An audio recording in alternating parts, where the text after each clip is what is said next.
News bulletin में आपका स्वागत है। आइए जानते हैं बिहार की 30 फटाफट बड़ी खबरों को। दरभंगा जिले के हरिनगर गांव में जाति सूचक शब्द कहे जाने के मामले में पुलिस ने बड़ी कार्रवाई करते हुए पूरे गांव के ब्राह्मण समुदाय के लोगों पर केस दर्ज किया है।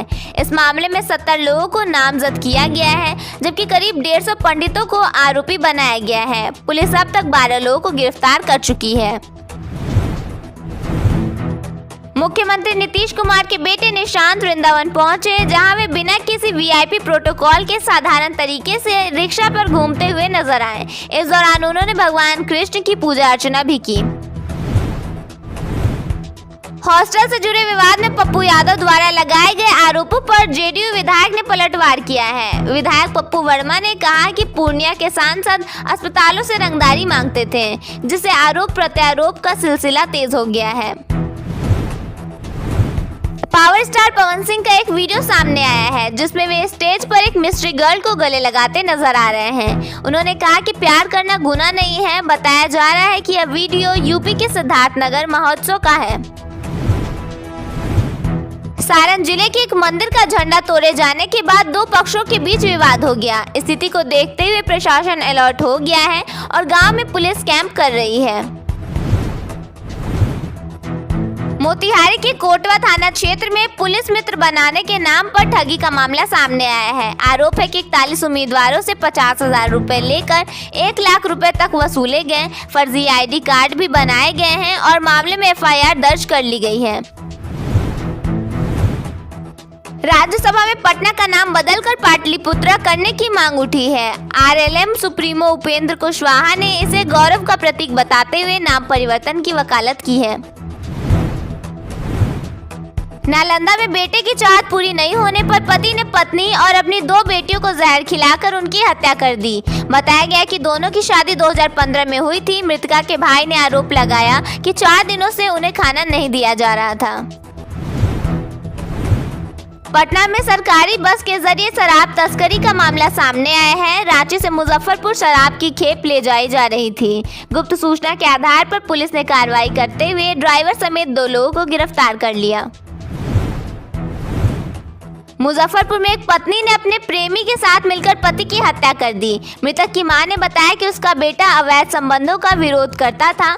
युवक का शव सड़क पर खून से लथपथ मिला। नीट छात्रा दुष्कर्म मौत मामले में पुलिस ने प्रेस कॉन्फ्रेंस की। पत्रकारों के सवालों पर एसएसपी ने नो कमेंट्स कहा और करीब 15 मिनट तक अपनी बातें रखने के बाद प्रेस कॉन्फ्रेंस समाप्त कर दी। आईजी ने बताया कि मामला सीबीआई के पास है। समस्तीपुर में एक ट्रक ने कार को करीब 200 मीटर तक घसीट दिया। मौके पर मौजूद स्थानीय लोगों ने दौड़कर ड्राइवर की जान बचाई। पूर्णिया में एक हवलदार की गोली लगने से संदिग्ध हालत में मौत हो गई। गोली उसके गले के आर पार हो गई। गार्ड क्वार्टर से कार्बाइन का खोखा भी बरामद किया गया। सुप्रीम कोर्ट की रोक के बावजूद भागलपुर के तिलका मांझी यूनिवर्सिटी में यूजीसी के नए नियम लागू कर दिए गए हैं। विवाद बढ़ने पर कुलपति ने आनन फानन में आदेश वापस ले लिया। मौसम विभाग ने बिहार के 12 जिलों में कोहरे का अलर्ट जारी किया है। विभाग के अनुसार तापमान स्थिर रहेगा और सुबह शाम हल्की ठंड महसूस होगी। बिहार में जनगणना 2027 को लेकर सरकार ने कमर कस ली है। मुख्य सचिव प्रत्यय अमृत की अध्यक्षता में हुई हाई लेवल मीटिंग में बड़े फैसले लिए गए। इस बार आपकी रसोई से लेकर मकान की ईंट तक का हिसाब लिया जाएगा। बैठक में स्पष्ट किया गया कि जनगणना 2027 2 चरणों में आयोजित होगी। पहला चरण मकान सूचीकरण और मकानों की गणना से जुड़ा होगा, जिसे अप्रैल से सितंबर 2026 के बीच चयनित 30 दिनों में पूरा किया जाएगा। बिहार में हाई स्पीड रेल कनेक्टिविटी का सपना अब कागज से जमीन पर उतरता दिख रहा है। पटना के रास्ते वाराणसी से सिल्लीगुड़ी तक प्रस्तावित बुलेट ट्रेन परियोजना की विस्तृत परियोजना रिपोर्ट यानी डीपीआर अगले 6 महीने में तैयार कर ली जाएगी। पटना में बुलेट ट्रेन का प्रमुख स्टेशन फुलवारी शरीफ एम्स के पास प्रस्तावित है और इसके आसपास एलिवेटेड ट्रैक बनाने पर भी गंभीर मंथन चल रहा है।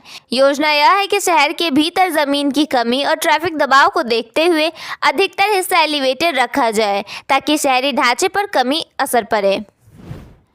बिहार बजट 2026-27 में सरकार ने बड़ा औद्योगिक ऐलान किया है। राज्य में डिफेंस कॉरिडोर और सेमीकंडक्टर मैन्युफैक्चरिंग पार्क बनाने की घोषणा की गई है। इससे निवेश और रोजगार को नई दिशा मिलने की उम्मीद है। यहाँ हथियारों से लेकर सैन्य वर्दी तक का निर्माण किया जाएगा।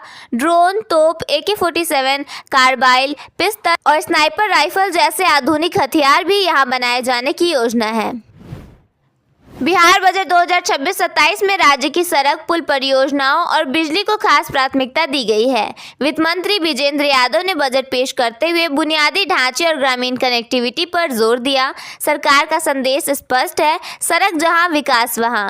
बजट में सड़क निर्माण, पुल, फ्लाईओवर और अपग्रेडेशन के लिए बड़े वित्तीय प्रावधान किए गए हैं, जिससे राज्य की तस्वीर बदलने की तैयारी की जा रही है। सीएम नीतीश कुमार ने बिहार बजट 2026-27 को राज्य के विकास के लिए एक ऐतिहासिक कदम बताया है। सोशल मीडिया पर अपनी बात रखते हुए उन्होंने कहा कि यह बजट विकसित बिहार के सपने को सच करने वाला है। 3.47 लाख करोड़ रुपए से ज्यादा का यह बजट पिछले साल के मुकाबले 30,000 करोड़ रुपए बढ़ा है। सीएम ने कहा कि सरकार न्याय के साथ विकास के रास्ते पर चलते हुए समाज के हर वर्ग, खासकर किसानों, युवाओं, महिलाओं और व्यापारियों का ख्याल रख रही है। बिहार सरकार ने बजट में स्वास्थ्य, शिक्षा, कौशल विकास और उद्योग को बढ़ावा देने के लिए कई बड़ी घोषणाएं की हैं। PMCH में पहले चरण में 1100 बेड तैयार किए जाएंगे, जबकि पूर्णिया, बेतिया, समस्तीपुर, मधेपुरा और सारण के अलावा अन्य 10 जिलों में नए मेडिकल कॉलेज खोले जाएंगे। शिक्षा के क्षेत्र में हर पंचायत में मॉडल स्कूल बनाए जाएंगे। युवाओं को रोजगार से जोड़ने के लिए हब एंड स्पोक मॉडल के तहत हर कमिश्नरी में मेगा स्किल सेंटर स्थापित होंगे, जहां डिग्री के बजाय स्किल आधारित प्रशिक्षण पर जोर दिया जाएगा। उद्योग को बढ़ावा देने के लिए बंद पड़ी चीनी मिलों को फिर से चालू किया जाएगा। साथ ही राज्य में defence corridor, semiconductor manufacturing park, global capability centre, mega tech city और फिनटेक सिटी जैसी बड़ी परियोजनाएं विकसित की जाएंगी, जिससे रोजगार और निवेश के नए अवसर पैदा होंगे। बिहार बजट 2026-27 में SC/ST समुदाय के लिए अलग मेगा पैकेज का ऐलान किया गया है। इसमें 21,000 करोड़ रुपए से अधिक की राशि शिक्षा, स्वास्थ्य, रोजगार और आवास जैसी योजनाओं पर खर्च की जाएंगी। सरकार का दावा है कि इस प्रावधान से समाज के सबसे कमजोर वर्गों को मुख्यधारा से जोड़ने में मदद मिलेगी। खासकर छात्रवृत्ति, आवास योजनाओं और स्वरोजगार कार्यक्रमों को इससे गति मिलने की उम्मीद है। बजट में यह भी कहा गया है कि SC/ST युवाओं को शिक्षा और रोजगार के बेहतर अवसर देने पर विशेष ध्यान दिया जाएगा। वित्त मंत्री विजेंद्र यादव ने मंगलवार को बिहार का बजट पेश किया। उन्होंने अस्पतालों को सुपर स्पेशलिटी बनाने का ऐलान किया है। इसके साथ ही पटना में 1100 बेड के 2 नए टावरों के साथ IGIMS और PMCH को वर्ल्ड क्लास हॉस्पिटल में बदलने की प्रक्रिया जारी है। किसानों के लिए एक बड़ी घोषणा की गई है। नीतीश सरकार ने किसान सम्मान निधि की राशि बढ़ा दी है। अब किसानों को सालाना 6,000 की जगह 9,000 रुपए मिलेंगे। इसके लिए जननायक कर्पूरी ठाकुर किसान सम्मान निधि योजना शुरू की गई है। मुख्यमंत्री नीतीश कुमार बुधवार को PMCH पहुंचे, जहां उन्होंने पूरे हॉस्पिटल का निरीक्षण किया। इस दौरान कई अधिकारी भी मौजूद रहे, जिन्हें CM नीतीश ने आदेश दिया। इसके साथ ही तमाम सुविधाओं के बारे में जानकारी भी दी। मुख्यमंत्री नीतीश कुमार अब लग्जरी गाड़ी में सफर करेंगे। सरकार बुलेट प्रूफ रेंज रोवर खरीदने वाली है। अभी CM नीतीश कुमार Hyundai की आयोनिक 5 गाड़ी से चलते हैं। गाड़ी खरीदने की प्रक्रिया भी शुरू कर दी गई है। बिहार के आर्थिक रूप से कमजोर कुटीर ज्योति श्रेणी के 58 लाख उपभोक्ताओं को राहत देने के लिए बड़ा कदम उठाया गया है। इन उपभोक्ताओं के घरों की छत पर 1.1 किलोवाट क्षमता का सोलर पावर प्लांट 100% सब्सिडी पर लगाया जाएगा। मंगलवार को बिहार का बजट 2026-27 पेश किया गया, जिसमें यह घोषणा की गई। पूर्णिया के सांसद पप्पू यादव समेत 3 लोगों के खिलाफ कुर्की जब्ती का आदेश दिया गया है। पटना की एक विशेष अदालत की तरफ से यह आदेश जारी किया गया है। पप्पू यादव समेत तीनों पर धोखाधड़ी कर मकान किराए पर लेने का आरोप लगाया गया है। लंबे समय से कोर्ट में पेश नहीं होने की वजह से यह मामला बढ़ता जा रहा है। नए वित्तीय वर्ष में बिहार के पूर्वी चंपारण, जमुई और पूर्णिया में डिजिटल तारामंडल का निर्माण शुरू होगा, जिसके लिए 39 करोड़ रुपए स्वीकृत हुए हैं। पश्चिमी चंपारण के बगहा में 73.04 करोड़ रुपए से राजकीय पॉलिटेक्निक भी बनेगा। इसके अतिरिक्त NIT पटना में 47.76 करोड़ रुपए की लागत से इंक्यूबेशन सेंटर स्थापित होगा। राज्य के इंजीनियरिंग कॉलेजों में AI, डेटा साइंस और आधुनिक पाठ्यक्रम भी शुरू किए गए हैं। प्रधानमंत्री आवास योजना के तहत बक्सर के चक्की प्रखंड में कई लाभुकों ने राशि मिलने के बावजूद मकान निर्माण शुरू नहीं किया। ग्रामीणों ने प्रशासनिक उदासीनता का आरोप लगाया है। दिसंबर में नोटिस जारी होने के बाद भी असर नहीं दिखा। आवास सहायक ने जल्द ही अंतिम नोटिस जारी कर राशि वसूली सहित ठोस कार्रवाई की बात कही है।